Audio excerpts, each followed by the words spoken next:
Mr. Chad Kassem, welcome back. Thanks for taking the time once more. How are you? Good day?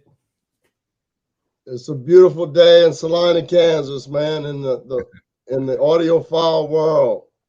I can imagine that. Yeah. Um, as announced, today's main topic, at least main topic, will be your incredible announcement of the Steely Dan UHQR, which of course is quite something. And of course, I guess all of us have already seen your announcement video about it, and we know what's coming. We roughly know when it's coming, but we would love to hear from you about the journey, how that came to be, how long ago, when did it start, how was that journey until you really could be able to do this incredible announcement? When did it start, Chad? Well, like I said, it's any day you can release the whole Steely Dan catalog is a good day, and I need to really be happy. So it all started. Donald Fagen played in Salina, Kansas, in 2017, Okay. and so I became friends with his road manager, Chris Lance, Mm-hmm. and we invited them, and he probably had a big part of getting this all started. So we invited the band to tour the pressing plant, Okay. and he had a young band with him, and I think they were from Woodstock, New York. Young kids like 20 years old or so. Fantastic musicians, nice guys. One of them, I think his name is Zach, if I'm not mistaken. He plays with Amos Lee as well, and I love Amos Lee. And they just played in Salina the other day, and they were awesome. I mean, the guy plays like a bunch of instruments, sings everything. I mean, the guy, I think his name is Zach. Anyway, we gave them a tour of the pressing plant and played them some records, showed them everything, and it was really awesome. And then I heard Donald Fagen wanted to cut a song with them. They wanted to use the studio to cut a song. And I'm like, wow, Donald Fagen wants to use our studio.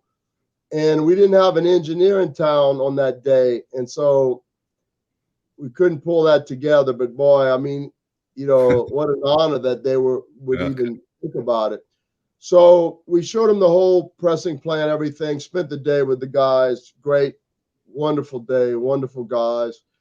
And right before Donald Fagen was to take the stage, Chris had me backstage and he says, well, do you want to meet Donald? And I'm like, well, let me think about that for a second. Okay. So I brought a couple of records. I think I brought him the Duke Ellington Masterpieces, which is just unbelievable. We've sold more Duke Ellington Masterpieces, believe it or not, than we did Cat Stevens' Tea for the Tillerman. We get criticized by reissuing a lot of jazz, but if I can't reissue too much jazz, first of all, and we do have a lot of classic pop rock coming, but for anybody that wants to know why we do so much jazz, is people want it and we love it. So, and Donald Fagen loves it too. So we brought him a Duke Ellington Masterpieces, and I think we brought him maybe Time Out, Dave Brubeck, a couple of great jazz albums. So, like, Donald's to hit the stage at 8, and it's 8:00, and he goes, "You want to go meet Donald?" I'm like, "Sure, let's do it." So I go in there and, hey, Donald, my name is Chad Kassem. I reissue records. I'd like to give you. I know you like jazz. And we talked about, when he reissued the Donald, the Nightfly, the Asia, and Katie Lied, and under Herb Belkin's label. Talked a bit about that for a moment, and that just a real nice guy. Was real pleasant. He didn't, even though he's supposed to be hitting the stage, he didn't rush me, and spoke to me like he didn't have anywhere to be, you know. Finally, I'm like, well, you know, I know you have to be on the stage, so I'm gonna let you go. But that's how it all started. And then after the concert, you know, I wrote him a letter and introduced him to what we do and what I'd like to do. You know, I explained to him that, you know, of all the bands out there, everybody's reissued their records on vinyl.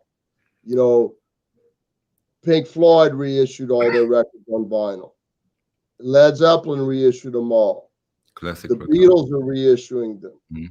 You know, Hendrix is reissuing them. You know, Steely Dan is like the only band for some reason that hasn't been issued. And we're like, you know, let us represent you and do this in the finest quality. You know, trust us to bring to the public the highest quality sounding versions of Steely Dan that ever came out. You know, you had from the first moment you had it in your head that this should be UHQRs, or wasn't that set in your mind at that point? I'll be honest, man. I don't fucking remember. Okay. I mean, like just, I mean, you know, I don't remember.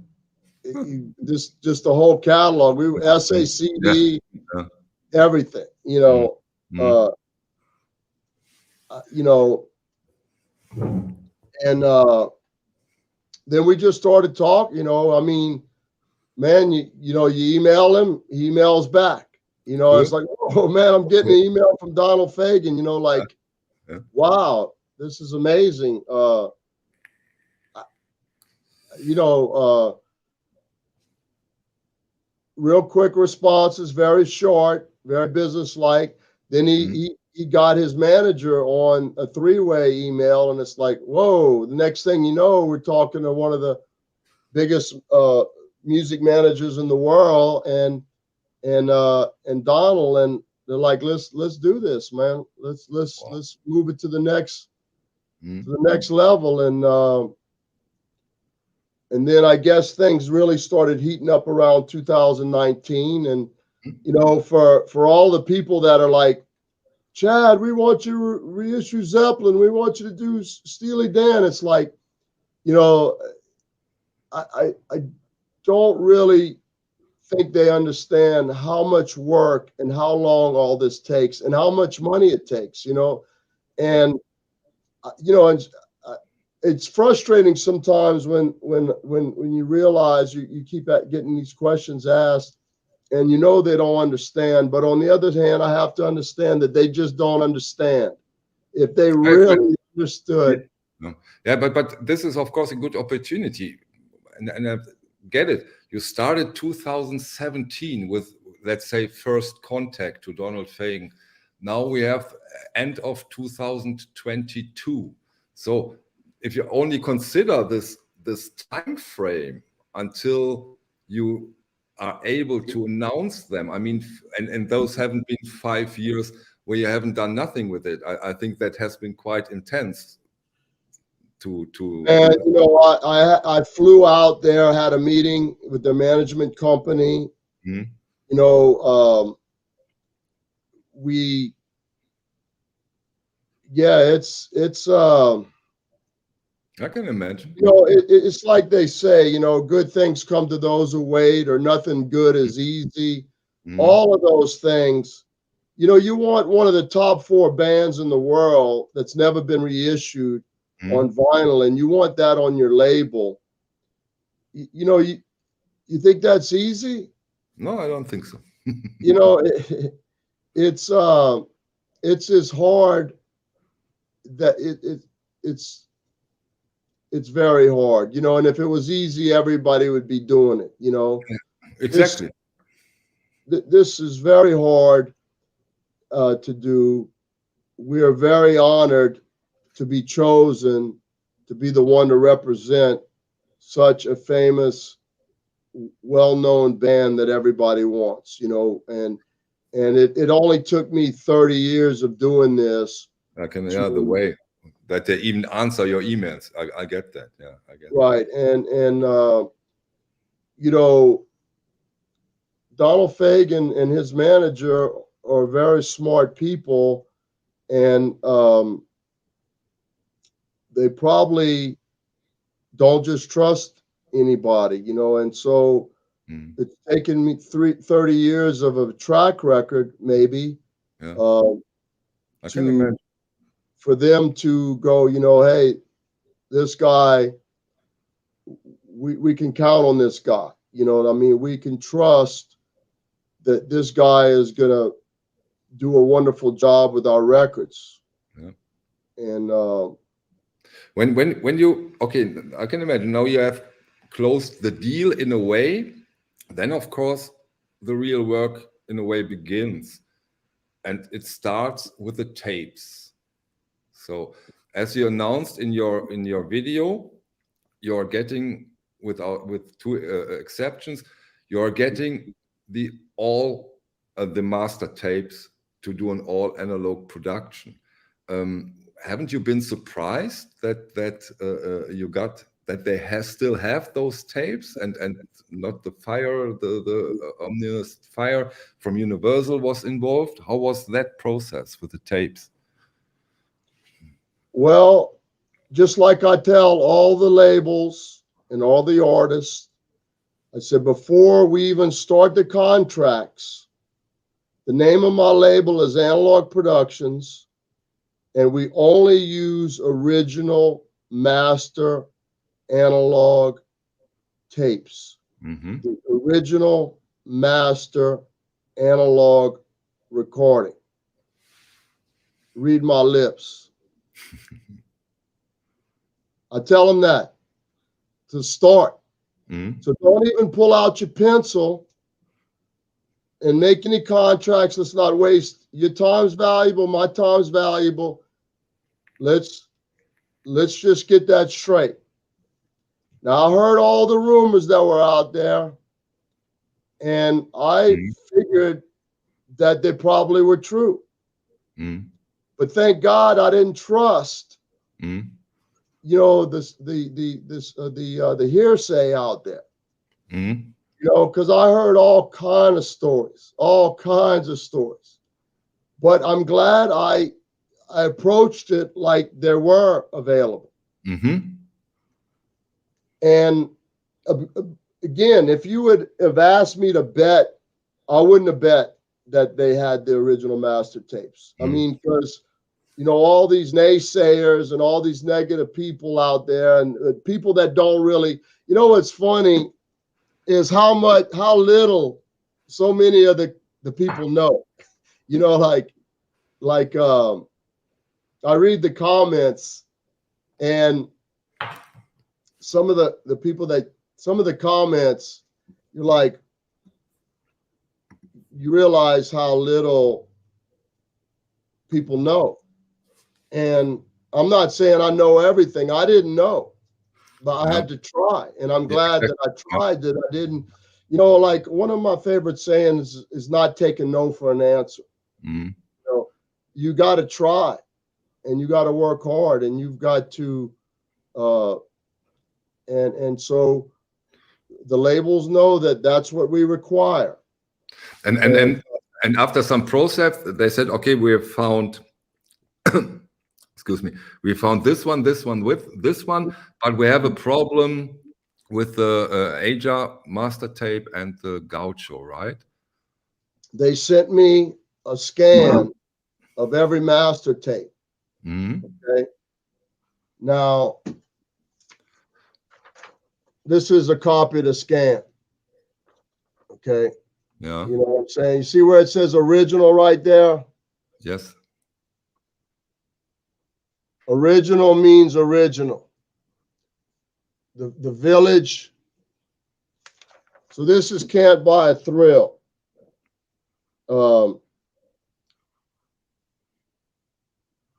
Engineer RN August 20th, 1972, 2-track Dolby master.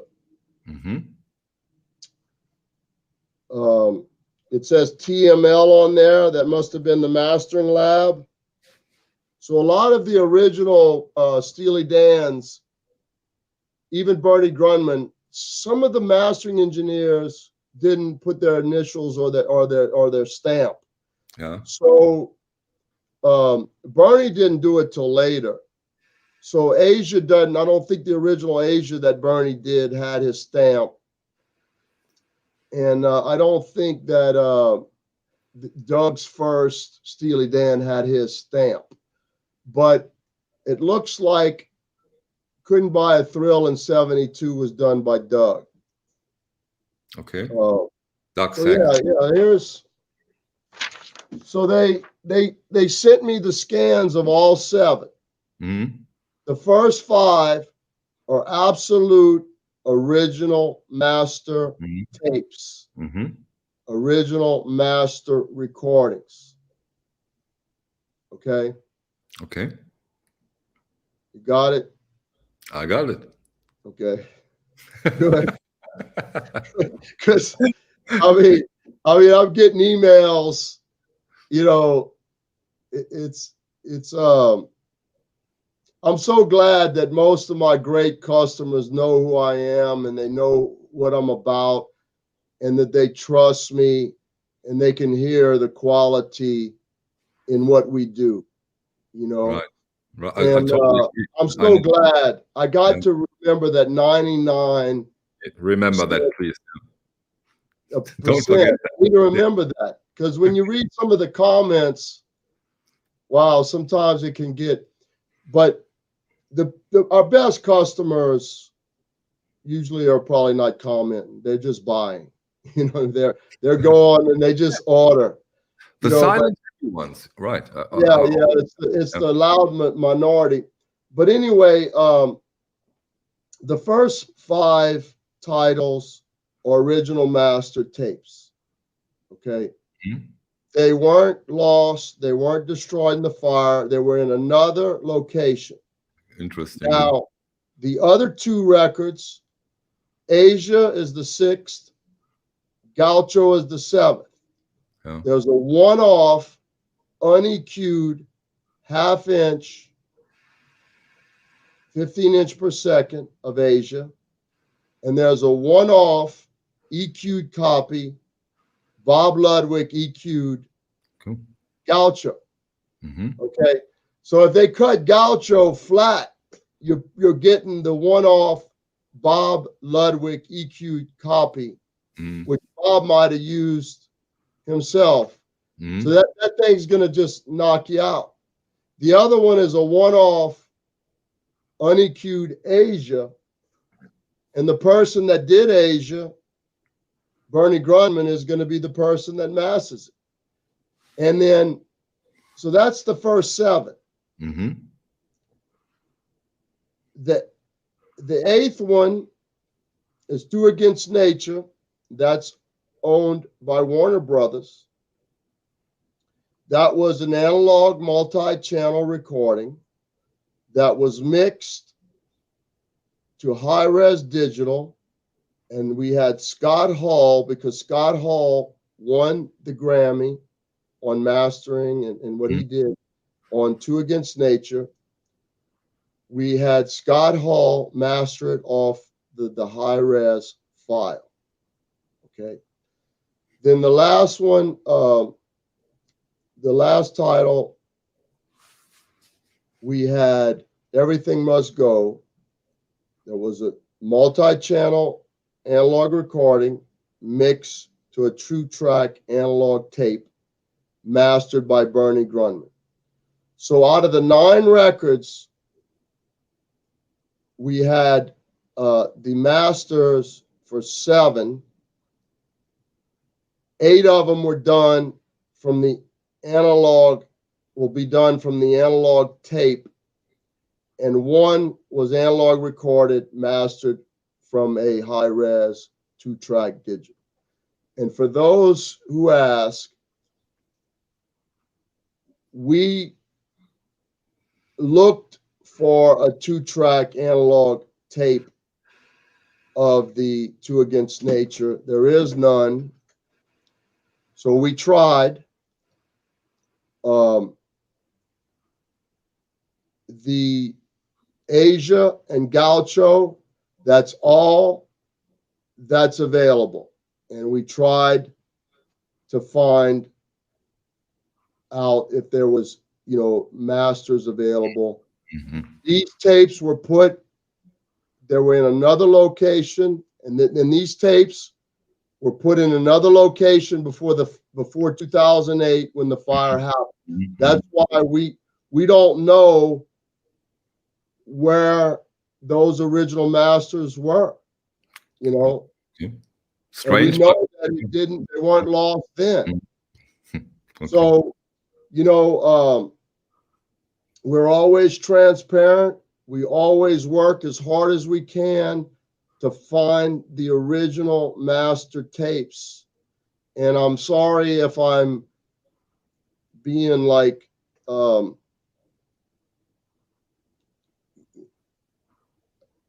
don't know how to describe how I might be being, it's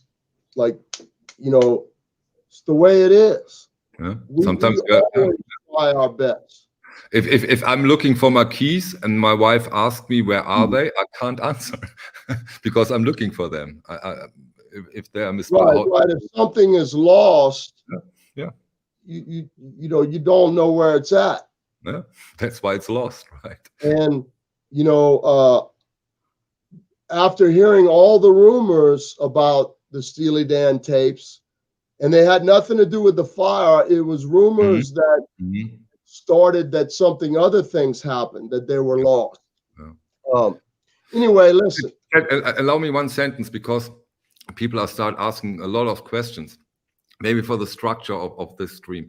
We in the beginning, we do a couple of minutes of talking without putting questions on screen. Our lovely Rachel from Rachel's Ghost, like always, helps us out here and also with your questions. We will have a big time and part of the stream where you can put on your questions. And even when we are finished here, Rachel will do almost a tradition on her channel, Rachel's Ghost. She will do an after session, after party, talking about what you have told us. So there is room for everything, but please let us in the beginning do the conversation a little more intense, and then you will have time for all your questions. Let me just explain. If I sound frustrated over this whole original analog, sorry. I'm just getting so many, and it's not to do with Steely Dan, it's to just do with everything. I mean, there's a lot of people that are,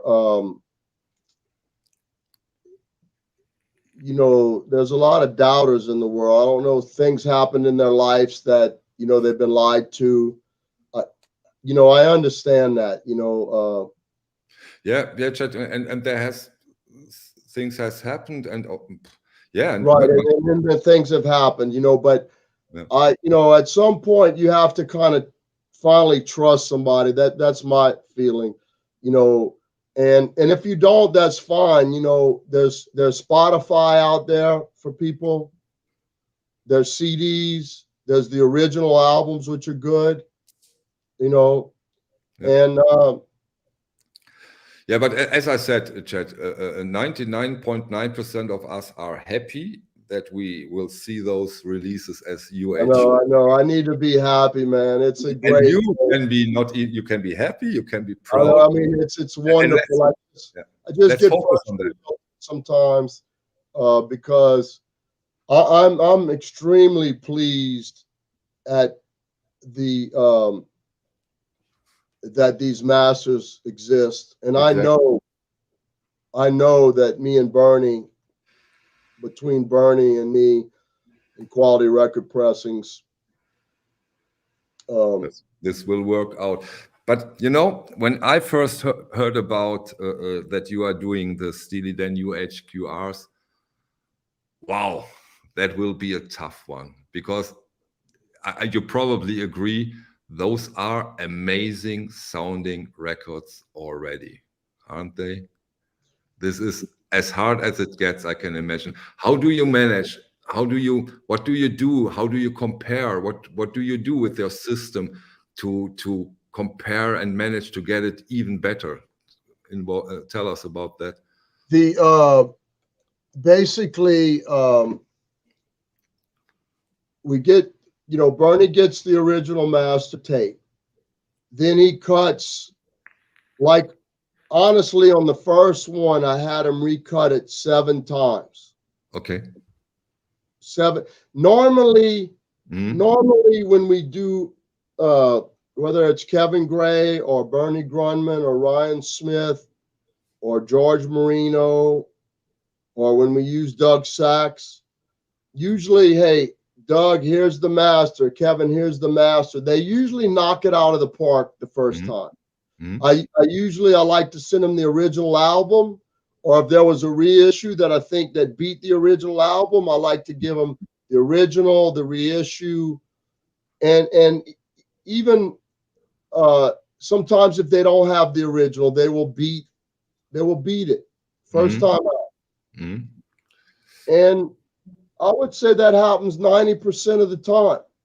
But we like to present them with the original album and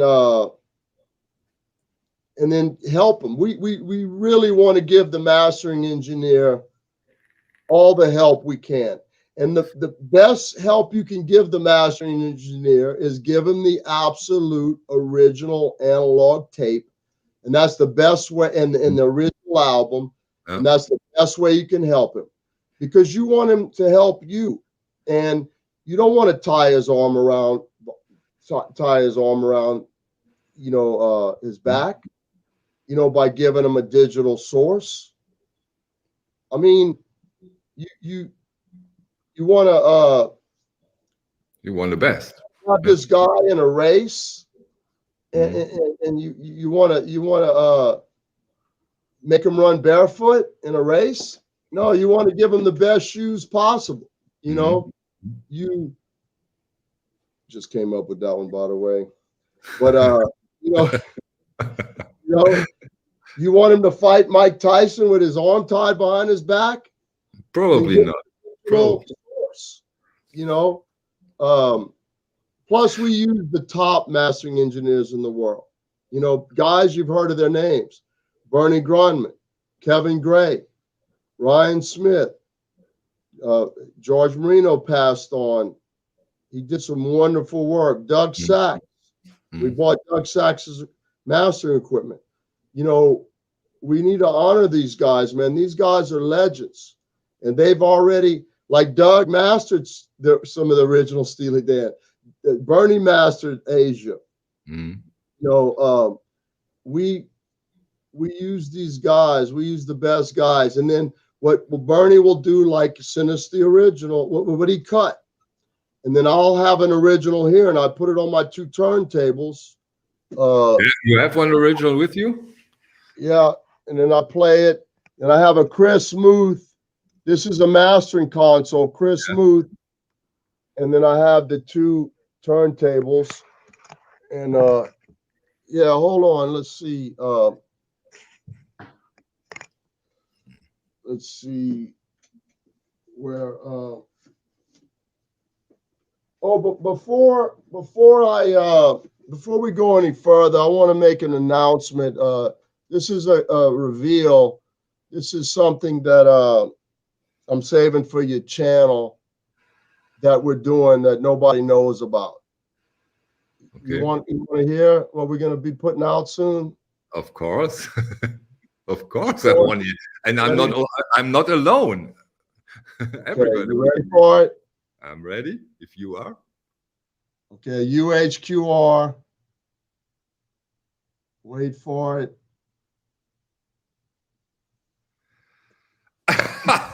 You're really doing it? No. You told me you wanted it, right? Now you're doing it. Finally. The Reverend. But it's only going to be numbered to 5 copies. No, but you have no chance to beat the original. You can't. You can't. Man, we've been working, man. I've been beating Bernie. Bernie's got just cut it again. Cut it again. But you know, the reverend will. Oh my God, you really do it? Oh my God, that's so hot. It's so hot. So anyway, you see this Yeah. promo? Promo copy. Okay. Yeah, we don't play around over here. I can imagine. You know what I'm saying? Wow. Now this has been cleaned in the KL cleaner. Uh-huh. Cleaner on the planet. I know it's a little expensive. Give us a hint. Come on, give us a hint. If I want it, how much do I have to give you? Oh, the promo? Mm-hmm. What are we talking about? I mean, I don't know. I mean, I think a good $100 bill would be a nice fare. If you got a clean original 100, that you ought to pay the dealer that and be happy. I don't know. We get these in collections, so okay. So we like to start out with the white label. Mm-hmm. And, I think I had two. I sent one to Bernie. So on the first album, actually, we had to work hard on, you know. But Bernie's like, hey, man, I'm here. He's gonna do what it takes, you know. And yeah, but seven times. Wow, that's impressive. Well, we didn't do all four sides 7 times. We just kind of worked the first one. And now listen, it didn't take 7 for him to beat the original, but you know, some of them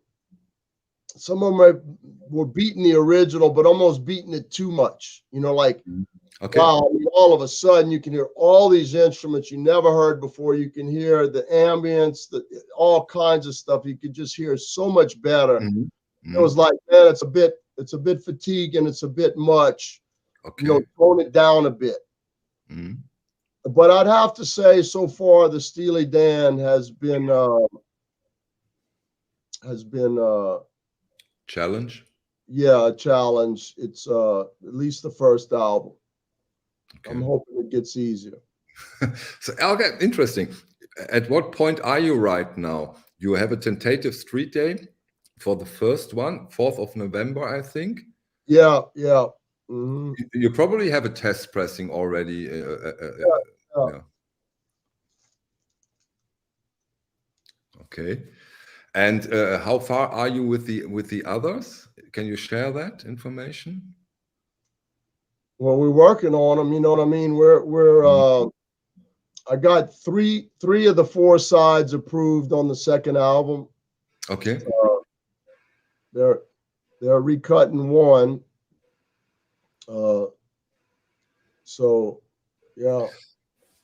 Okay, maybe we take the time now and put up the first questions. Rachel, have you chosen a couple? Can you put some on?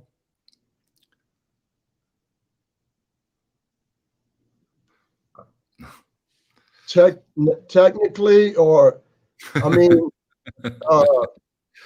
it's possible. I mean, you know, basically you have to make a deal with the label. I mean, that's a good time they're asking. We made a deal with the it's not even the label, it's the artist management. You know, so far we've done Wish You Were Here on SACD, Dark Side on SACD, and now Animals we just got these. It took some from 2018. This is the new 5.1 remaster. Anyway, so we know the management. They like us. We like them. Hey, things might happen. This is probably for some of our viewers an interesting question. How are the chances that you also will release a regular analog production release of those Steely Dan titles? Once the UHQR is sold out, whenever we can get it back on the press, we may release some of them as 45s. Wow. But I mean, That's years, huh? I mean, even if we sold out right away, by the way, when we put up these pre-orders on the web, we had our biggest day in Acoustic Sounds history. I mean, it's like, I mean, of course, we don't charge a credit card until we ship, but, I've seen the charts on your website, by the way. the charts.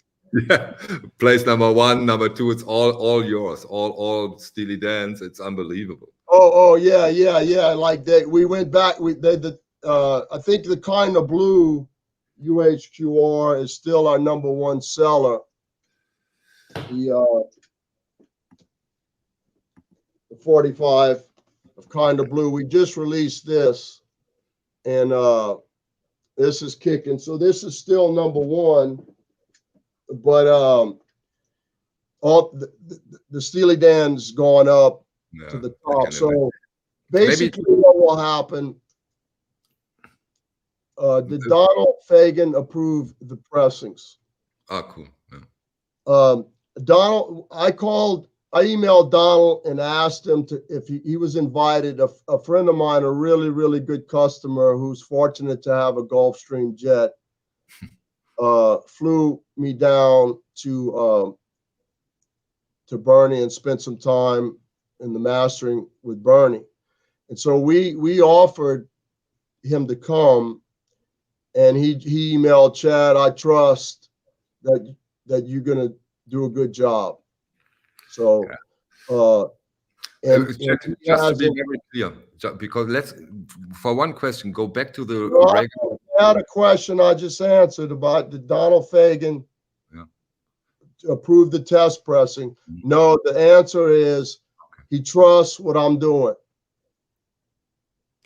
The regular releases, whenever they happen, those also will be all analog, the same master, the same, right?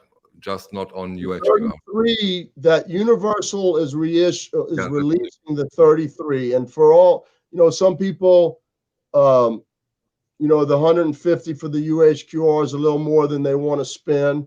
So Universal has one where they're taking the, after Bernie masters it, he sends a high-res digital file to a guy named Alex. I forget his last name, or I don't know how to pronounce it. And they cut this Alex guy at AA Mastering, I think, is going to cut lacquers, and they're going to have a place in Canada called Precision Press It. So for those who don't want the UHQR or don't want to wait for our 45, they can buy the 33 from Universal, and Acoustic Sounds will be selling those as well. So, but they are digital. If I'm right, they should be very good. They should be very good. But there's a couple different things about them. They're not pressed at QRP. They're not from the Analog Master, and they're not 45. So there's 3 reasons why and they're not on Clarity vinyl. So there's like 4 reasons why we think ours should be better. But hey, you basically in life, you get what you pay for. You get what you pay for. Ours are $150, Yeah, and if we don't charge people's credit cards until we ship. Now, if they order, there might be a thing where they just make sure the credit card has funds. I mean, the computer might automatically say, does this credit card have the funds? That might happen, but it will be reversed back. They won't be taken out of their account until we ship it. Cool. Yeah, I'm gonna send this guy Donald Fagen's email so I can lose all trust and faith. Okay, SACD chat. Wait a second. Here we go. Oh, why did we raise the price to $150? Okay. Well, I noticed that some people commented said that we raised it right after another label that I promised not to talk about had some issues. And we had already raised it before that. We did the Jimi Hendrix Are You experience. We raised to $125. So there's proof that and I hate to get sarcastic when a lot of people ask about our pricing, but this is going to be sarcastic. Has the fuel went up in Germany any? A bit. Yeah, you know, Chet, this is a very interesting and important topic, and I think that I try to clear up things from the European side. You can imagine that when you get this record here in Germany, you have overall costs of around roughly, let's say, 250 euros, which is massive. But of course, I can't take you accountable for the German policy, the dollar-euro ratio, what logistics, that's not, I get it. This is not you don't have any influence on inflation, dollar-euro ratio. You don't have. And this is, I think, something we should not get mixed up together. You just make your product as good as possible. The question was, why did we raise the price to 150? Okay, sorry. Yeah, no, I mean, it's a twofold. A lot of people don't understand how much cost I have in all this. They just don't understand. And I need to not get frustrated about it and just realize they just don't know. They're innocent and they just don't know. But most of our customers are business people and they're big business people, and they understand, we got to pay the label. The artist needs to be paid well. The label needs to be paid well. Our employees need to be paid well. And, and again, I'm trying not to get sarcastic, but, once there's two things that happened once COVID started. One is our business just doubled, tripled, quadrupled overnight, which is a great thing. But then that caused me having other issues because we couldn't keep up with the demand. But the other thing is we're having a hard time hiring people. We're having a hard time getting printing. We're having a hard time getting the jackets. We're having a hard time hiring people. And their wages went up significantly. And and it's not just in Kansas. That's why I think most of our customers are big businessmen. They understand everything went up. Gas went up, which once gas goes up, I mean, I don't want to get political or start talking about the economy, but, I think that, and I'm trying to understand that some people just don't understand. But I think our best customers and the business people understand everything went up. Just everything went up. And once gas goes up, then everything follows. And so it all started with COVID. Now, on the other hand, I need to not complain too much because COVID, there's been a lot of misfortunate people out there that have suffered through this. And actually my business grew. Yeah. But it's hard to celebrate the business growing when it's caused me so much difficulty in getting jackets and doing my business and hiring people. Now, these are all high-class problems, I know, but they're still problems, and they keep me up at night. So basically, everything we buy went up, and I don't call the people that, why did this go up? I already know why it went up, and it went up because, and then, we could get into politics about, yeah. Let's talk about music. Right. No, I know, but yeah. It's just, I'm sorry, I get frustrated when people say that, wow, you raised your price when they had this debacle, and then which isn't true, and I can prove it because the Audio Experience came out before then, and they don't really know what we have to pay. But I would think that everybody would realize everything in the world went up. And I mean, we're not begging anybody to buy it. If it's more than you can afford, there's Spotify, there's the version that UME is going to release. If they want to wait for the 45, a couple of years maybe, there's options they have. So we yeah, of course, but probably I can understand that. I think the UHQR is by far the most desirable product. And of course, you know that, and you feel that, and you probably see that the same. Yeah, but this quality, like always, has quite often its price. Yeah, I get that. And as far as people asking us about the taxes, the shipping, the euro rate, I mean, of course, most people know I can't control that, but there's still the few that email these comments that are a little bit frustrating. But I got to remember, 99% of everybody love what we're doing and understand we have no control. I mean, man, if I could control the German government, I would say no tax on records, no shipping on records. The first two laws, exactly. Yeah, I think our first two laws, like I see the question from Dean Baker here. We really don't sell to Amazon. That's another almost political thing that it's like there's going to have to be something done. I mean, can Amazon be the only company? What's going to happen in the world? Amazon is going to be the only company. There's going to be one company, Amazon. And all the mom and pop people like me are going to have to rely on Amazon.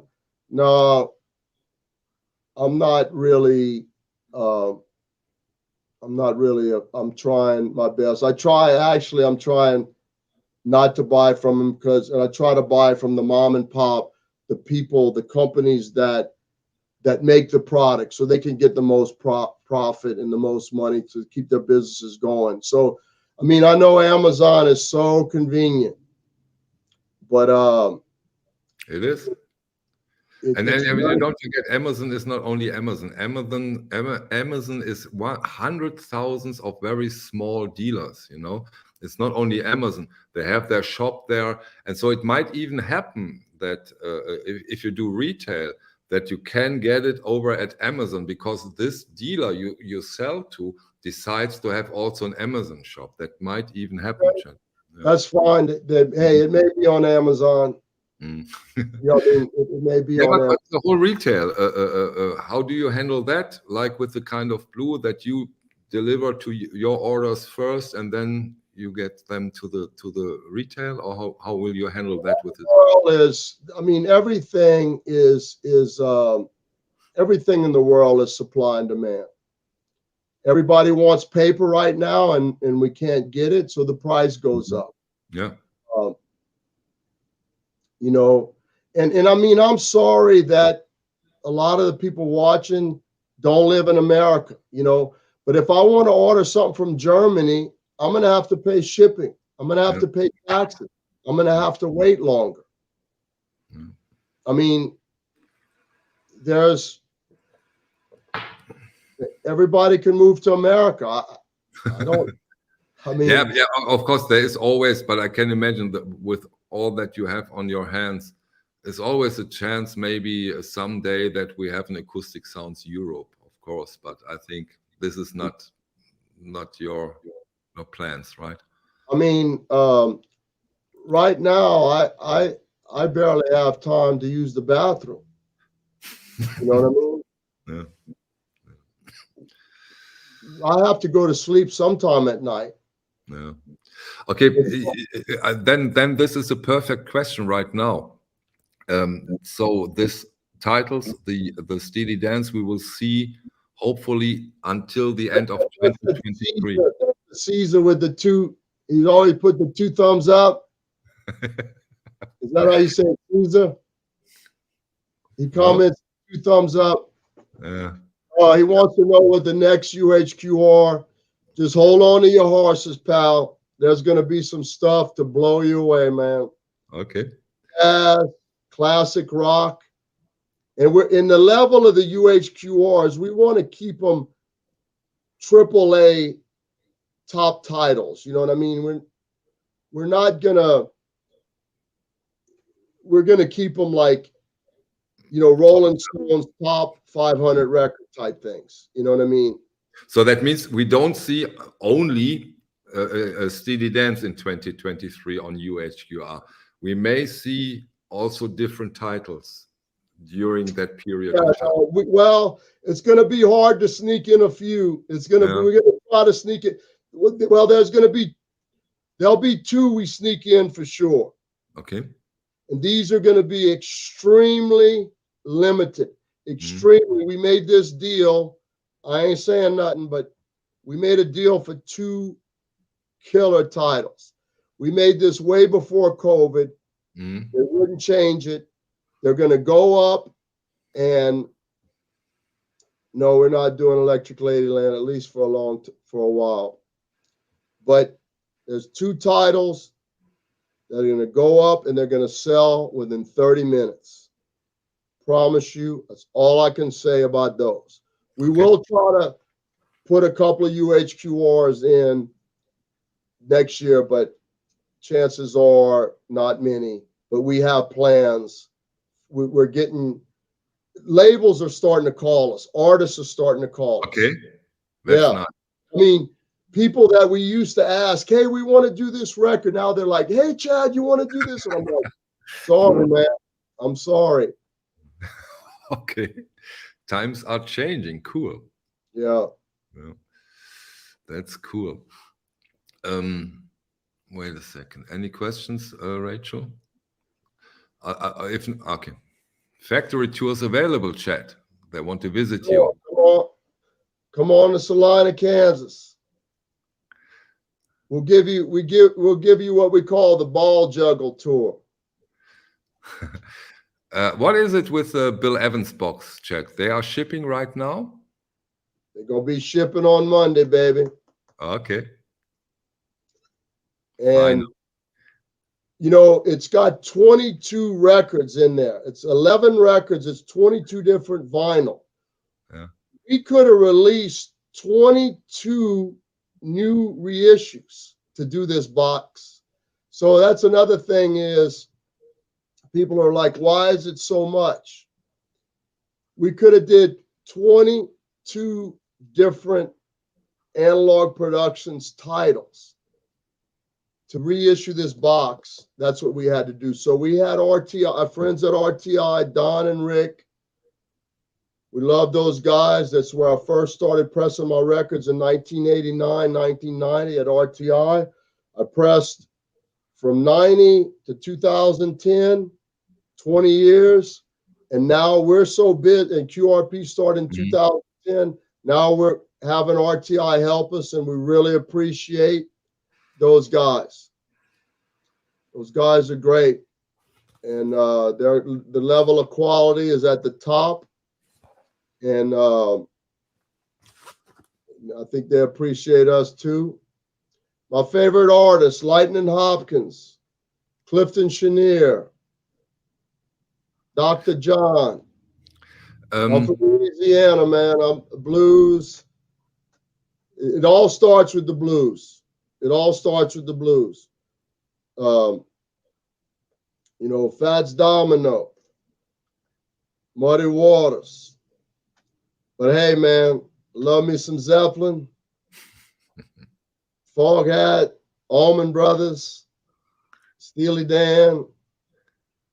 How is your take on later artists? Let's say artists like Soundgarden, for example. You're into that stuff too, or is there a year when you say? I mean, I'm kind of stuck in the 70s, man. I mean, people. That's another thing that people are like, why does Chad do jazz? Chad loves jazz.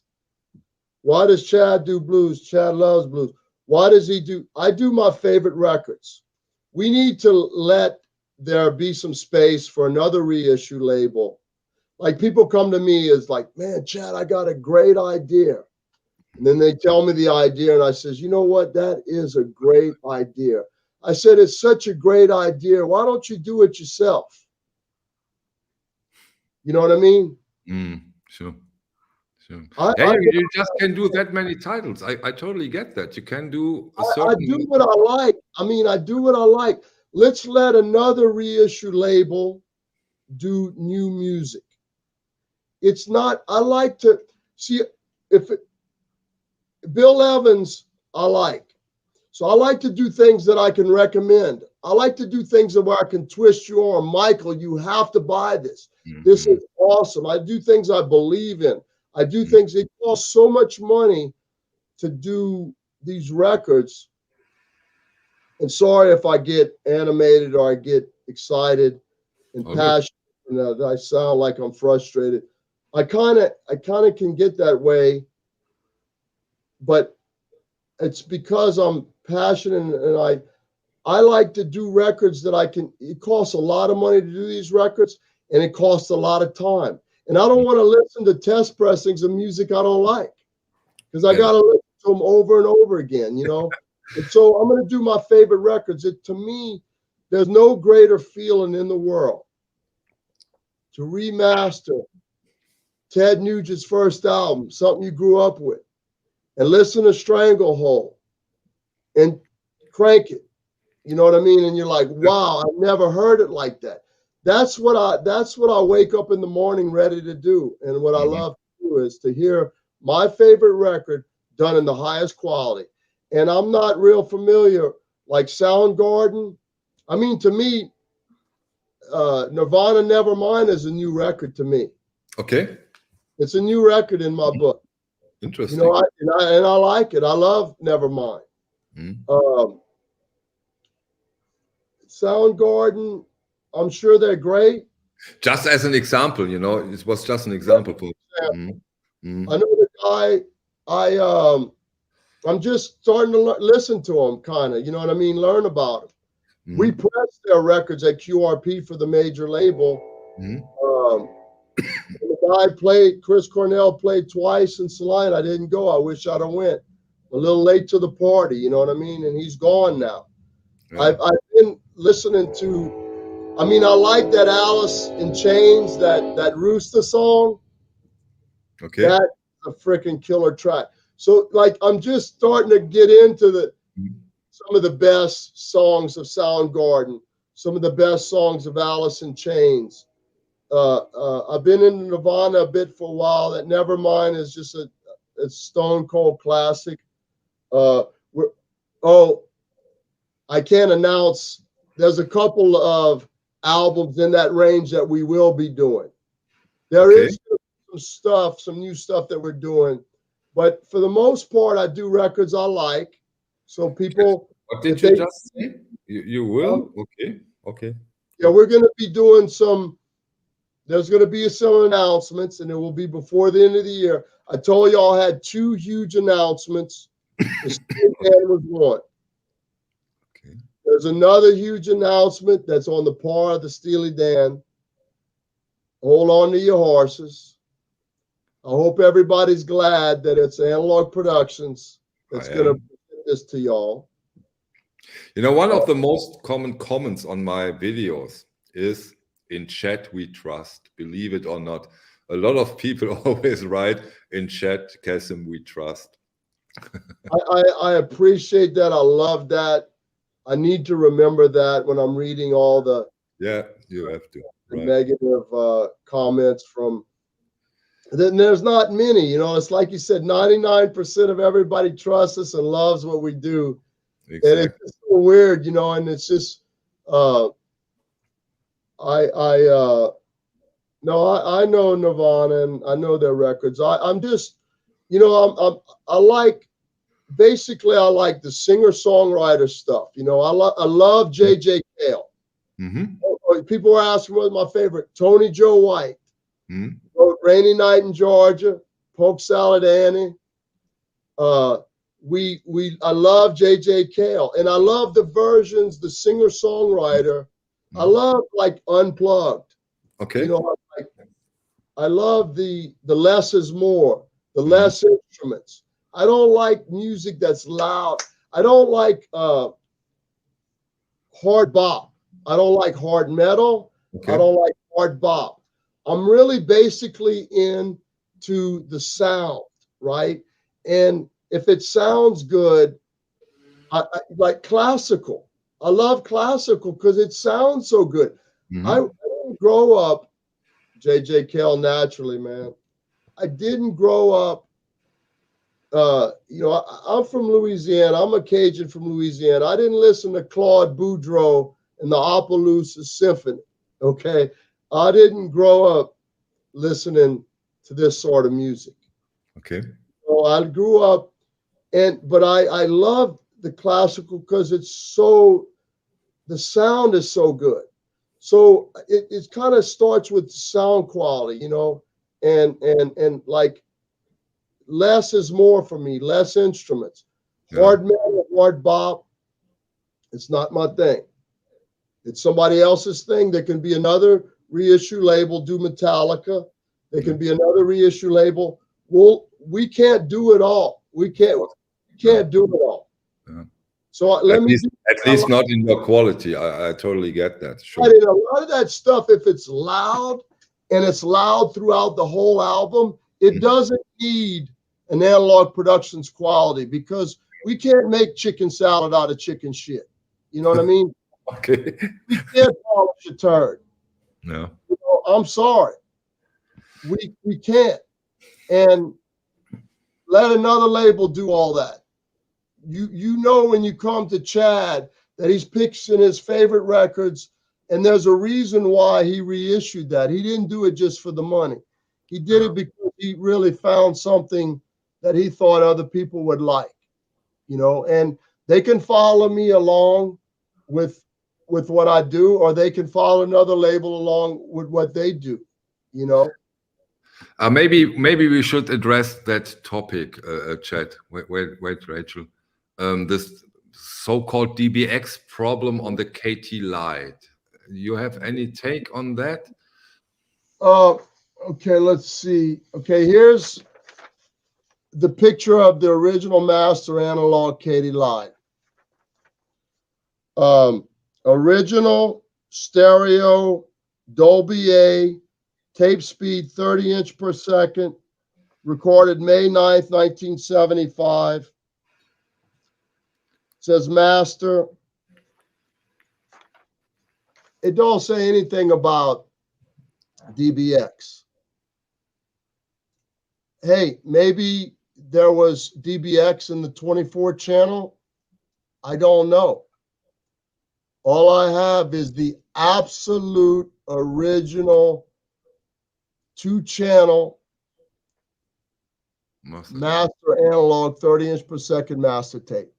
And we're going to get that and do the best job that we possibly can. Now, if DBX was used before this, I don't know. And I'm not getting the original 24-track tapes.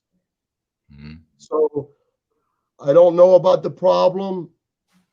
There's nothing I can do about if there was a problem, if there was recorded DBX. I don't know. All I know is I got the best thing in the world to work from. That's all I know. And that's what we, you know, I've got the, let's see, the other things I've got, I've got the original MoFi. This shouldn't be too hard to beat. I've got a record that never came out that Alto was going to do in 1998, a test pressing of Katie Lied that never came out. And I've got the original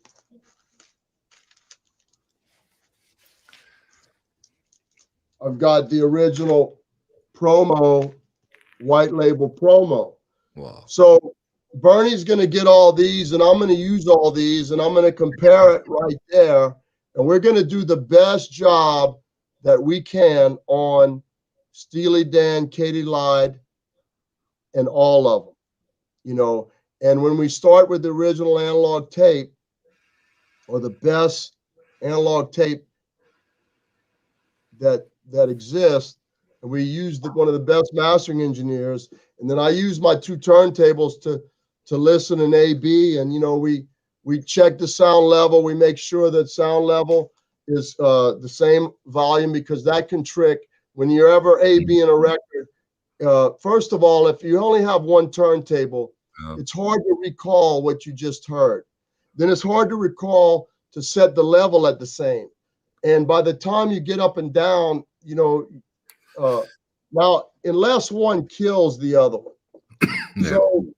So as far as the DBX, it's out of my hands. It's a non-issue.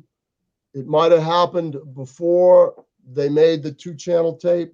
I've got the original master 2-channel, and me and Bernie are I can give you my word, we're gonna try to make the best sounding record ever. So what, at least for me, that was very interesting, very, very interesting, that you made it very clear. Your scale, your baseline, the thing you want to beat is the original. In your cases, even the original test press. Here's something that's interesting. Okay, so Asia, for instance. Okay, the original MoFi of Asia, we're going to be able to beat that with easy. It's not that good. Mm-hmm. I mean, maybe we have some in stock. Maybe we should sell them real quick before I keep dogging it. No, I'm just kidding. But it's going to sell. But this one will be easy. But we have this to compare. We have the original promo, mastered by Bernie Grundman, the absolute original. And we have Cisco that Kevin Gray did off of a tape copy. Okay, we got these. So we're going to listen to all of those. So it might not be the original I have to beat on Asia. It probably is, but I know the Cisco is good too. So we want ours to win. Sometimes there's good reissues. The Cisco's a good. Kevin Gray, man, he's one of the best, man. Kevin's great. We love Kevin. He did a good job. How big is the factor of the Clarity vinyl? Does it makes it way easier that you have this, let's call it super vinyl for a second, that you have that beautiful vinyl for the UHQR? Does that help a lot to beat the other releases? I mean, it helps. Everything helps. The way I explain analog productions or remastering records is what you have is a lot. What we do is there's a lot of little things that add up to one big thing. You use the original master analog. Let's start from the beginning, okay? Because you can't go 1 or 2 steps down and then gain a step. You follow me? Let's talk about steps. You can't start with something. Here's the original master tape. Anything less than that, you're going a step or 2 down. Then if you go to digital, you're going 2 steps down. You know what I mean? In my opinion, in the opinion of people like Bernie Grundman and all the mastering engineers we know. I will never forget, Chad, digital is like a disease, remember? Yeah, digital is like it, you know, and he really wasn't saying that to be funny, although that No, yeah, he wasn't. he was Sorry, I saying interrupted you. what he means is you can't get rid of it totally. You know, like, so you start with the original master analog tape. Okay. Number one. Then you go to, like, I can give the recipe to all the people that want to start reissue labels. It's real simple. The recipe is real simple. Real simple. It's like baking a cake. You follow the recipe, the cake will rise. If you don't follow the recipe, the cake won't rise. So the recipe is easy. It's just that nobody follows it. And I give the recipe out freely because I want everybody's record, no matter what reissue label it is, I want it to sound the best it can because they sometimes reissue one of my favorite records. Like Kevin Gray did the War Greatest Hits album. I'm so happy that my favorite record came out sounding better than it ever has because it's my favorite record. So I want all my records to sound good. I want everybody's records to sound good. One of our sayings at Acoustic Sounds is we're saving the world from bad sound. Acoustic Sounds, saving the world from bad sound.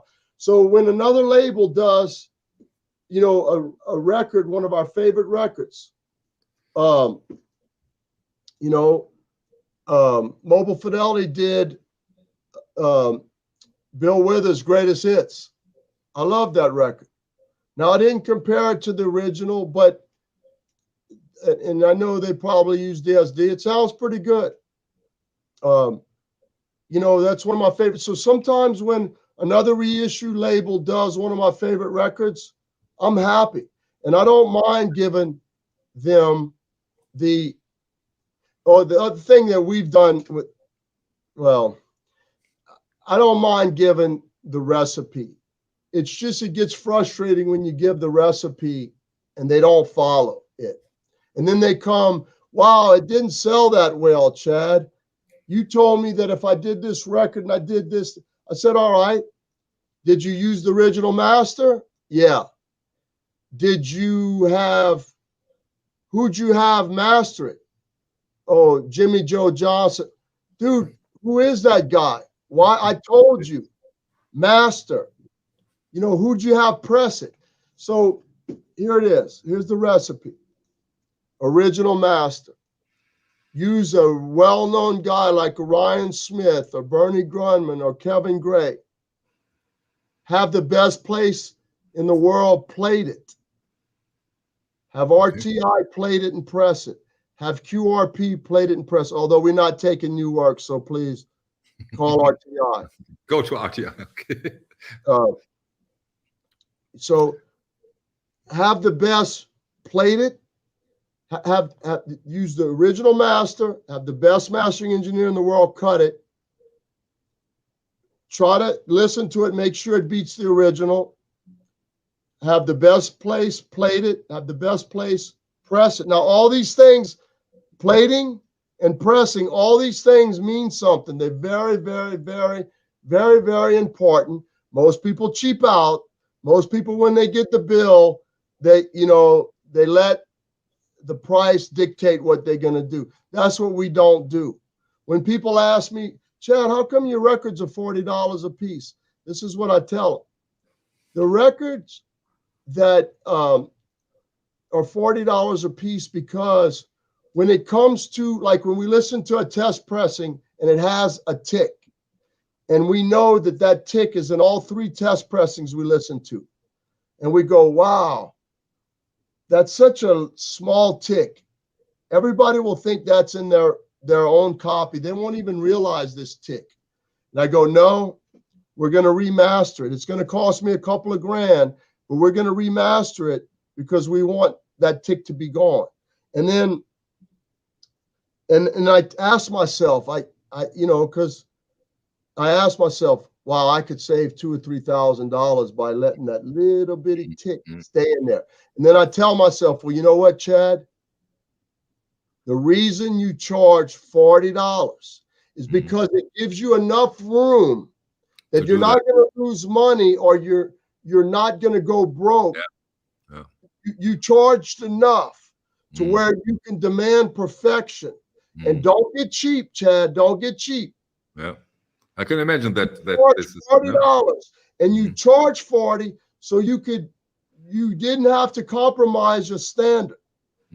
That's why we charge $40. Interesting. There has been another very interesting topic. I thought about that also when we did the beautiful stream with Bernie Gruntman and Ryan K. Smith. Those guys, Ryan K. Smith is far from it, but someday they will retire. You need backup also for your company in a way. Have you other mastering engineers you've heard of in the back of your head, and so I will look what this guy does, or how does that work? We want everybody to be training everybody, man. I mean, listen, we got a problem with lacquers. There's only one place making lacquers. There's only two places making analog tape. That's a problem.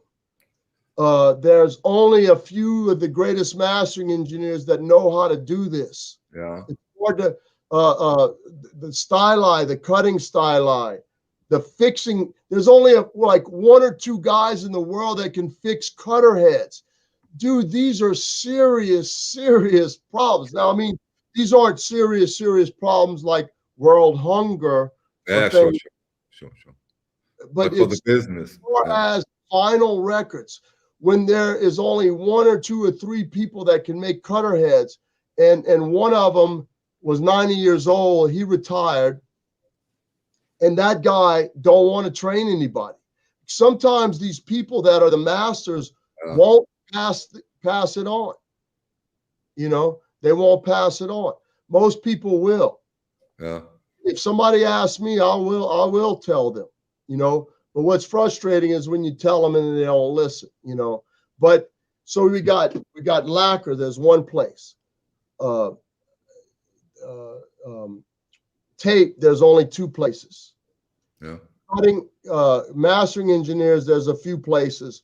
The cutter head. There's only a few places, and they're only made a certain amount of cutting heads that are available.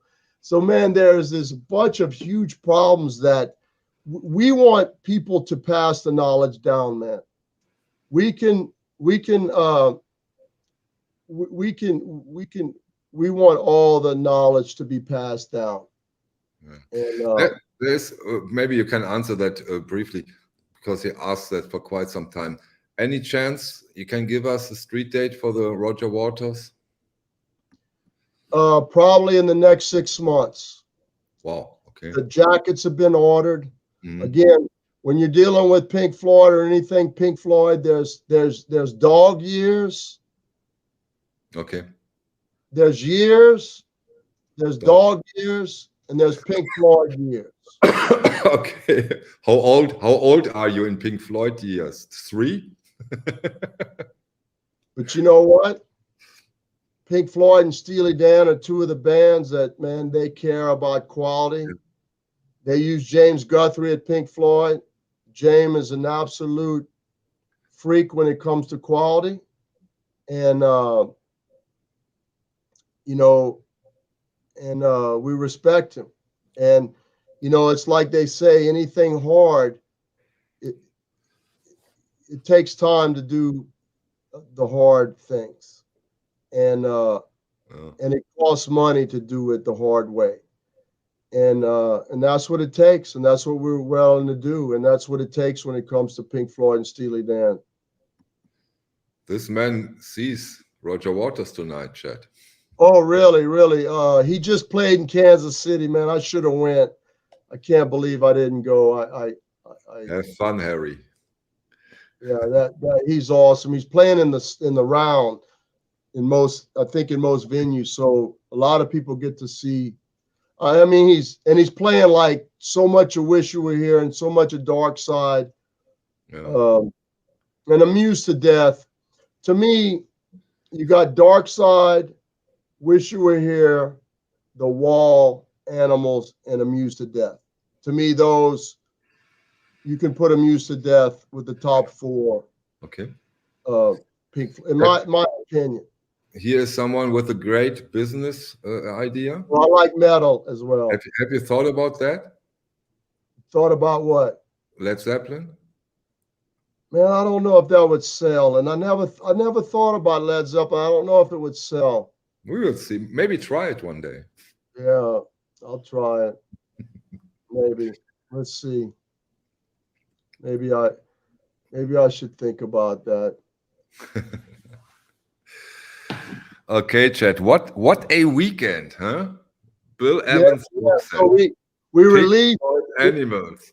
And animals. We sent out 2,200 in one day. Okay.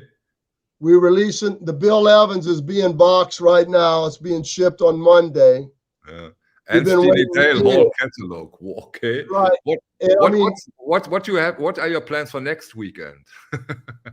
Well, let me just talk about the Bill Evans. I'm gonna apologize ahead of time if I go over the line on this. So just understand that I'm very passionate, and I always try to get people, hey, buy now or cry later.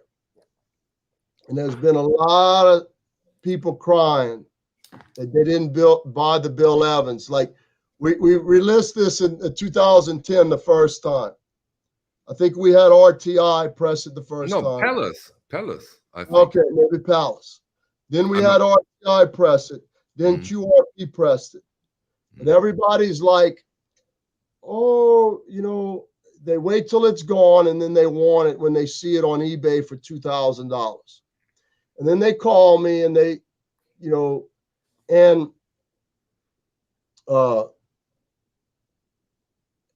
they want it, and it's like, I don't know how many times I have to say they ought to buy it. Right now, I have like 20 people packaging, working their butts off, putting these things together. I mean, and I can't expect people to understand how hard it is to do what we do. And I shouldn't complain because things are good,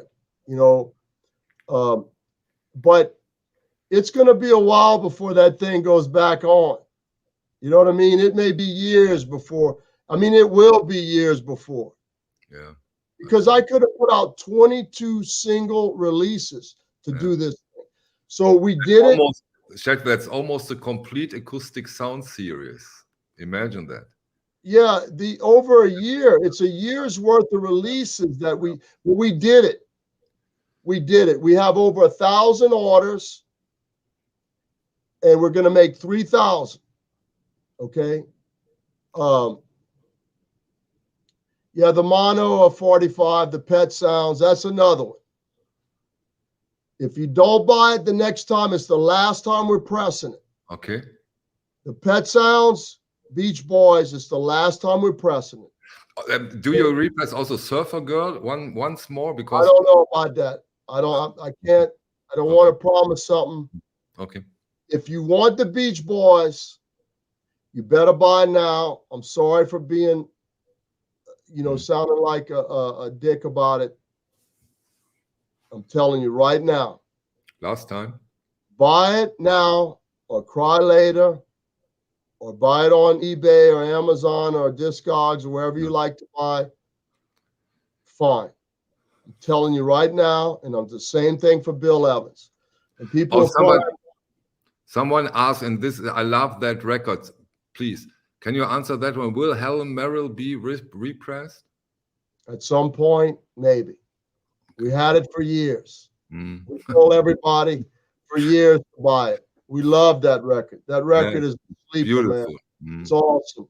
I mean, dude, that record is just so wonderful, man. So wonderful. Thank you, Liam. Yeah. I listen, the Beach Boys, buy what we have or go buy it on Discogs. We're going to try to repress what we can, but We had it for years. Yeah, sometimes It's hard for me to have too much sympathy, you know. do those contracts sometimes run out, or why is that? Not sometimes. They all do. Miles Davis Prestige, I can tell you, we will get those on the press.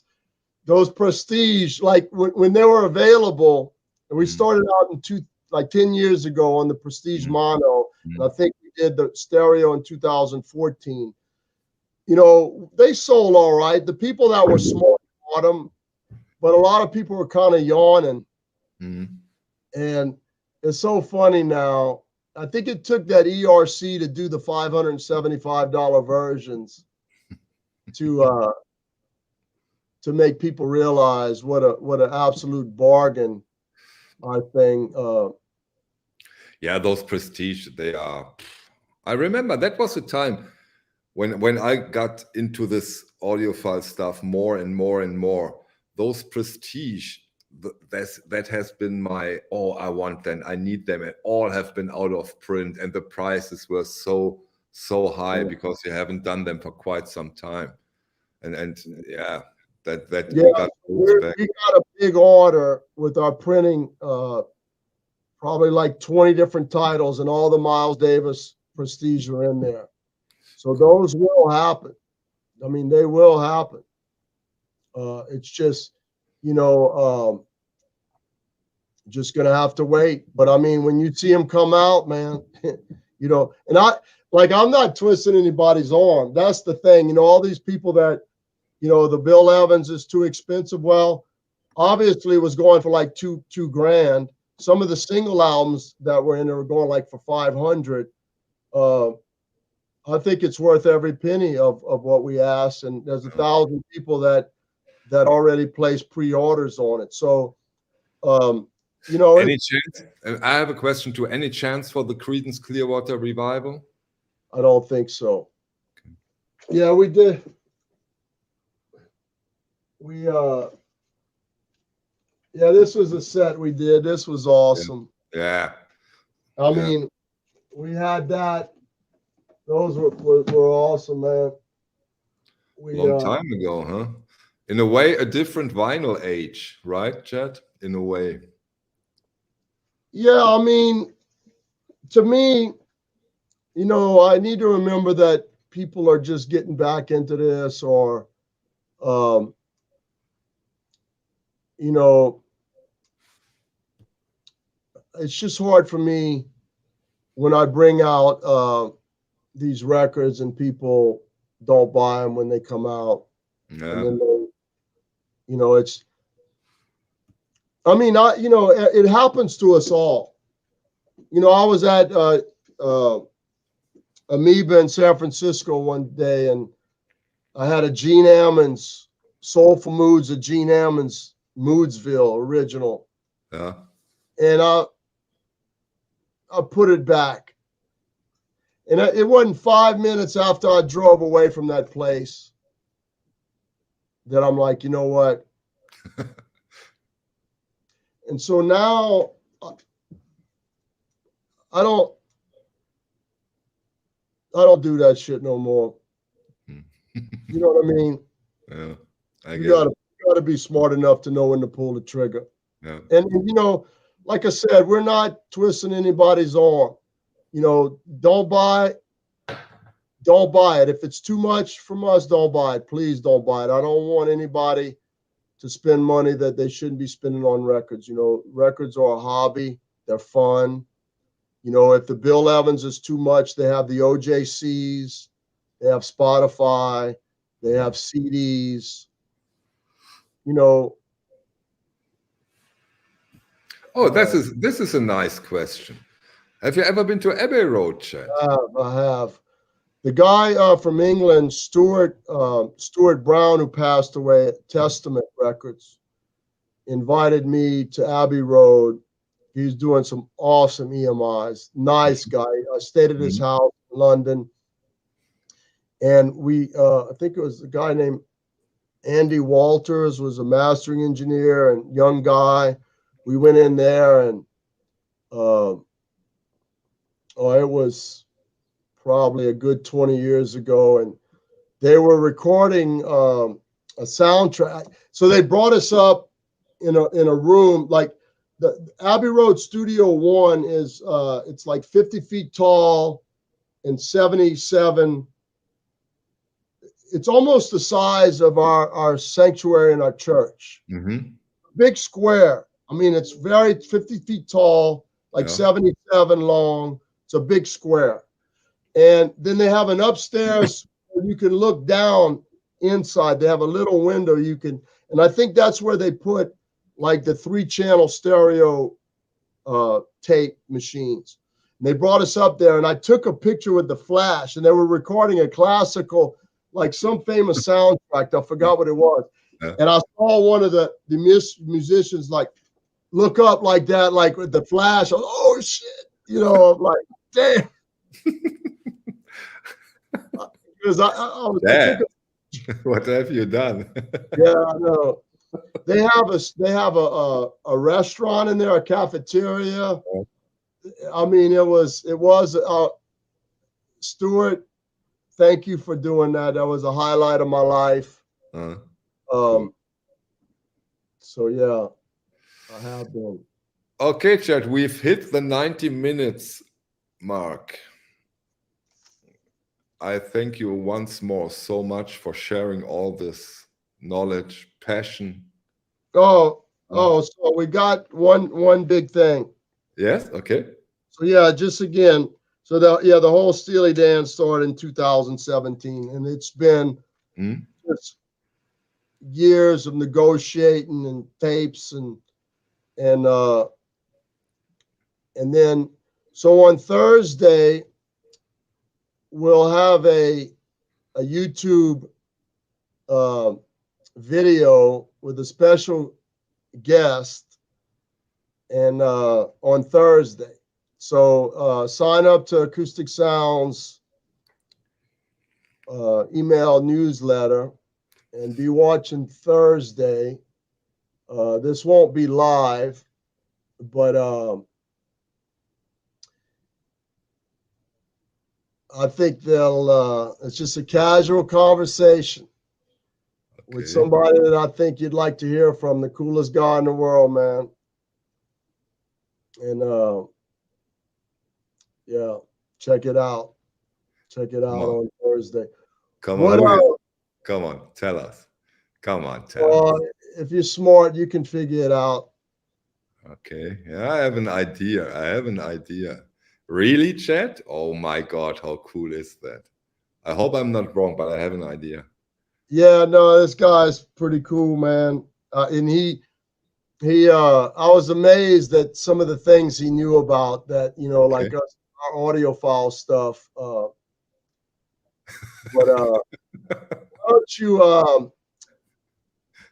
why don't you ask some more of these questions?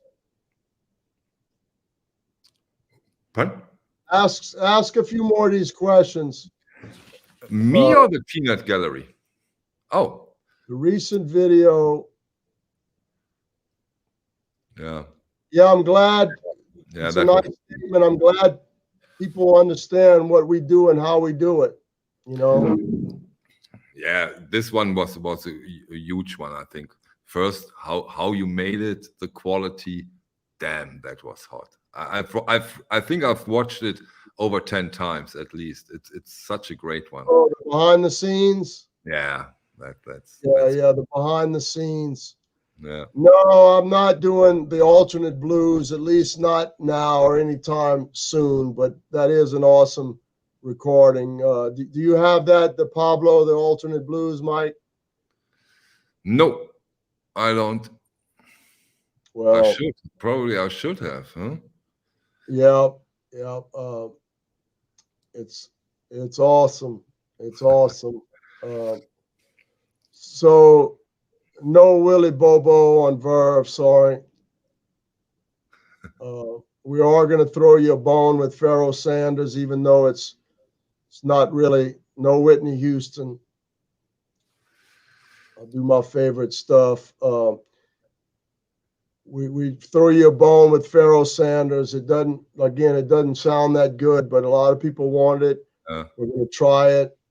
See, I really love that you are so, could say, oh, this is so amazing. But yeah, I love your honesty. But I think people still will love it because really a lot of people are really happy to get that done by a company like yours. But I get your point. I mean, hey, we did it as good as it can be done, and it's a rare record that people want. Yeah.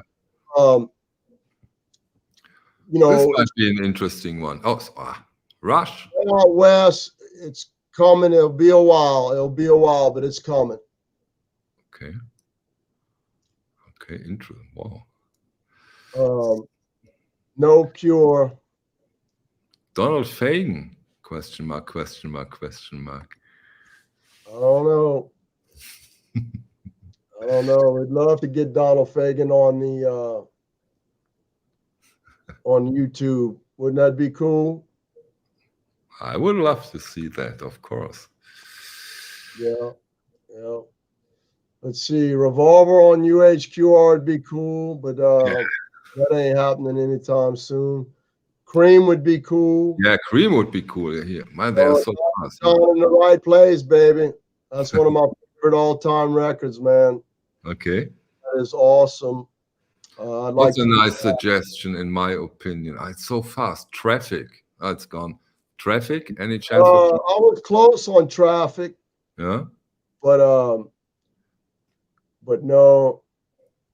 Let's see. You said you had two big announcements for us, right? Now? No, it should be in about 2 weeks. I can make that other announcement. 2 weeks from now, okay. Yeah. Cool. Leon the Pro, the hacker. Leon, let's see what he asked. Pink Panther, yeah. Went away. Oh, there it is. Oh, wait, put it back. Yeah, put it back. Yeah, sure. Yeah, probably not. Probably not. I mean, the thing is it's so hard for us to get anything back on the press. So it's like they asked about the Steely Dan, right? The UHQR, are we going to do it in 45? Yeah, at some point. No Soft Machine. That's another label needs to do that kind of music. So are you going to do it at 45 later? Yeah, we will. Whenever we sell, the UHQR sells out. Bother who? That would be awesome, man. It would be. Who's next? Who's next? How many of those do you think I should make? 35. 35? What about what about Zeppelin? How many do you think Zeppelin would sell? 75 at least. Oh shit. I can imagine that with Zeppelin. Yeah, that'd be a lot, man. That would be a lot. Especially at 45. Then 10 years after, I love me some 10 years after. First band I ever seen was Humble Pie. So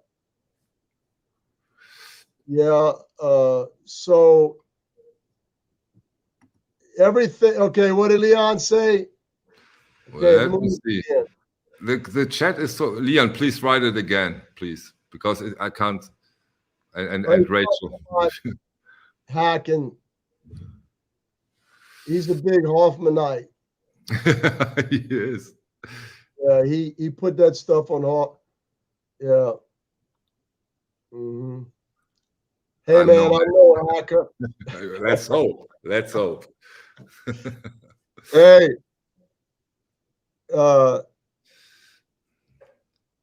Thank you. We love you, Leon. Not always, Chet. Come on. Not always. We love you, but a few less comment, a few less negative comments wouldn't hurt you any. But stop making sense, UHQR. But again, I think not your area, right? What's that? No, man, no. I mean, dude, blues, jazz, classic rock, classic pop, 70s. Steve Marriott, what he said? Steve Marriott showed me You're so right. You're so right. You know? Showed me how he set his amps up. Dude, he's the first band I ever seen when I was about 11 years old with Wet Willie. Dude, the guy was raw, man. Okay. And that's why I like the Black Crowes, because they remind me of so there's some new bands. I like the Black Crowes. What do you think about Black Sabbath, by the way? Are they into your... Yeah, they would meet my standard. It's just that at this point, do I kick Steely Dan off? Do I kick? I can't kick these people off. But the stuff that the stuff that you don't even know that I'm releasing, it's going to take a Pink Floyd for me to kick. There's no way that Stevie Wonder, I would love to do a couple of Stevie Wonders. You know, what do you think about this early Queen? Also would be nice. Early Queen? Oh, Leo Toko. What's his name? Loco Toko. Lokitio, yeah.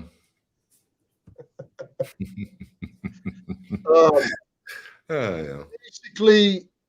Basically. Wait, it's so funny. You are really inside this VC community. You know so many of them. I really love to see it. You know the people by name. It's so cool. Well, I mean, John Bandy, come on, man. Yeah, of course. You know, this is Patrick, the vinyl archivist, really cool guy with a fantastic channel. Black Sabbath should be the 5 band. It's not the. I mean, I like Black Sabbath, and I got nothing against them, but they ain't in the top 5. I've got. Just wait. It's going to take a few years. It's going to take a few years.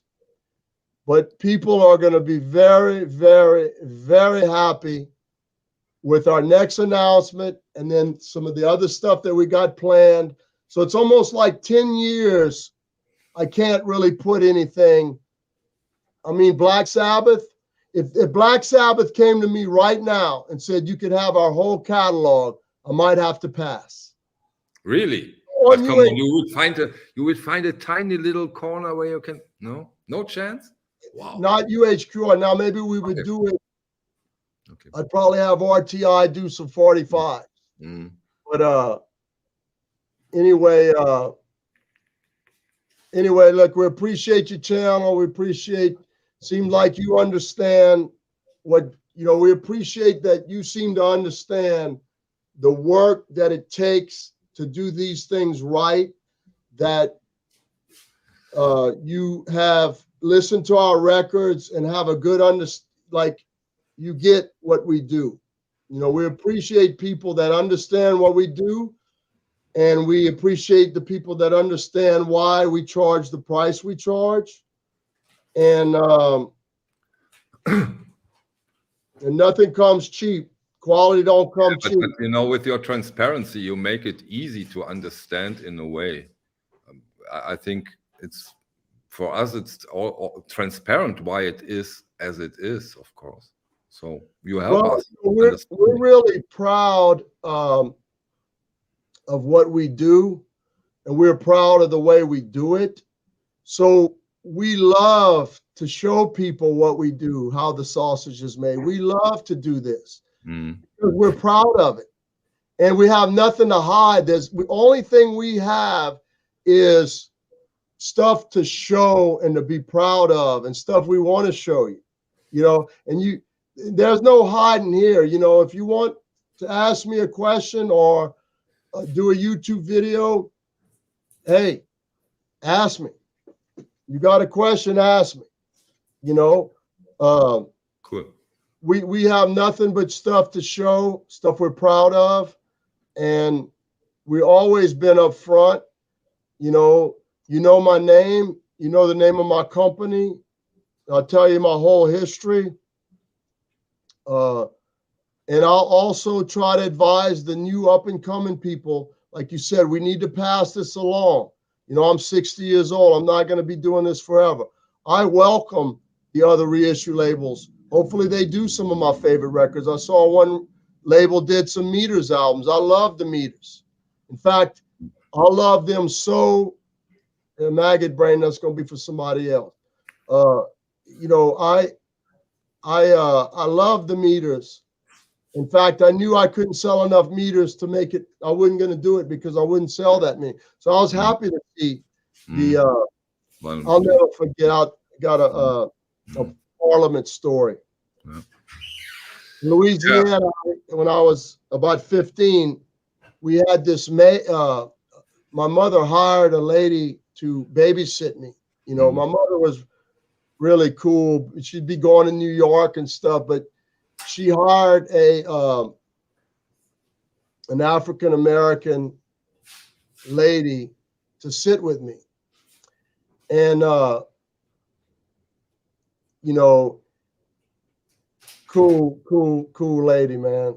And so we would play her Zeppelin, Foghat, you know, 10 Years After, Humble Pie, and she's like, let me play you one of my records. And I'm like, all right. Her name was Uwanda or Luanda or something. All right, Luanda, bust it out. So she pulled out Parliament P-Funk. Okay. Parliament, whatever I think the name of the album is P-Funk, or it has P-Funk on it. So, man, we crank up Mama Rance, and I mean, we burning dubs. And I mean, we were giving her shotguns and she'd one nose, but just, man, we put on the P-Funk. You want to get funked up. I'll never forget that, man. Oh, Wanda. I can imagine. Wanda she was getting down. She was pushing about 200, 300 pounds. What? Nothing but soul, baby. Nothing but soul. She was, oh, man, it was awesome. I wish I could. You know what she did to this lady? I was 14 because I didn't have my driver's license yet. Mm-hmm. And she let me drive my mama's car, and I wrecked. And I got a ticket before I got my license. I had to go to court. And my mama was cool, but she didn't appreciate that too much. But anyway, that's a childhood. All right, one more question, man. We're gonna go the mothership connection. Yeah, let's see. Love, Steely, Chad. With so many, you became. How many records have you in your private collection, Chad? Say that again. How many records do you have in your private collection? Well, right behind me, I have a fireproof vault, right? And there's probably about 15,000 in there. Wow. And maybe about 10,000 at my house. So no less than 20, no more than 30. But, you know, I consider all the records in the vinyl vault. I mean, it's like you're a used car dealer. Yeah, you know, if I own a new car, I can go in the vinyl vault. We have 16,000 pre-owned records. Mm-hmm. Plus we have, I got enough records. I got enough records. And now the next question, Chad. When do you listen to all of them? Well, I got to go to bed sometime at night, but I can't listen to them all. Plus, I have to listen to you listen to your favorites over and over again. But I want to have them because whenever I reissue an album, I love to be able to go in my collection and find the original. You know? What kind of a private record listener are you? How do you listen to your music? Are you one of those who always have music around them in the car while working, or do you dedicated listening? This is what I say. This is what I believe. The less music I listen to, the more I appreciate it when I do. Mm-hmm. Exactly. I don't, you ain't going to see me walking in no subway or walking down the street with headphones. You know what I mean? I don't listen all day long. Oh, in the car? In the car? Yeah, a bit between here and work. I'm not against listening to music in the car, but the less I listen, always remember, the hungrier you are, the more you appreciate food. Yeah. The less I listen, the more I appreciate it when I do. And I don't want to just listen to Totally Spotify. agree. I don't want to listen to a CD. I want to come and listen to an album. I want it to be at the highest level, the highest quality. And the less I listen, the more I appreciate it. Yeah. The more I listen, the less I appreciate it.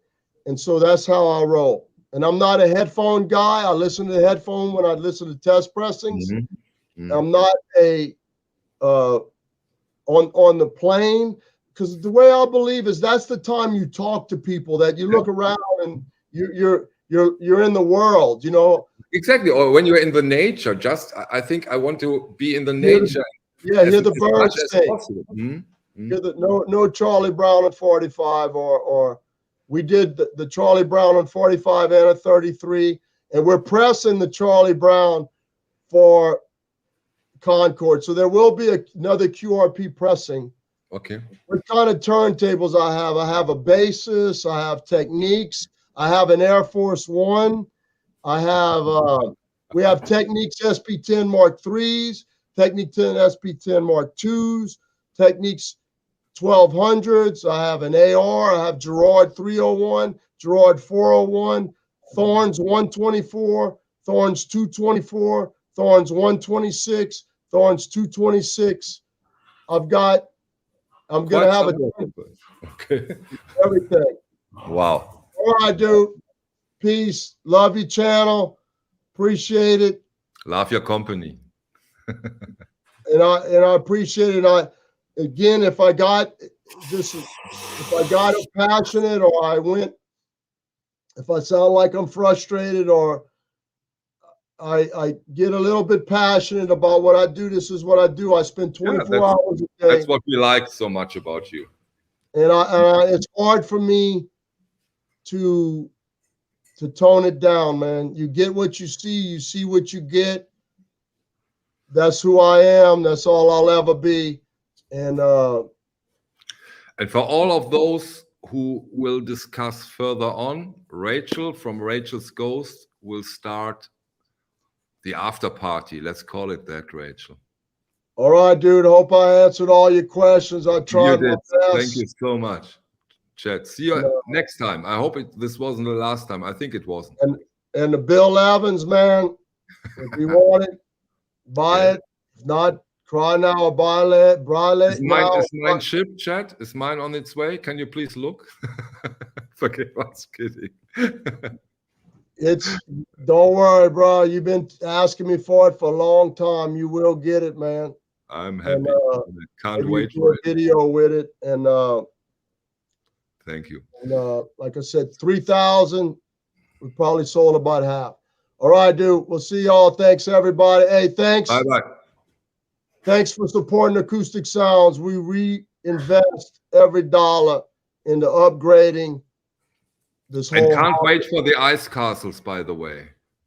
The announcement of the year. Show it one. Come on. Show it once more, please. Please. This is for the Reverend.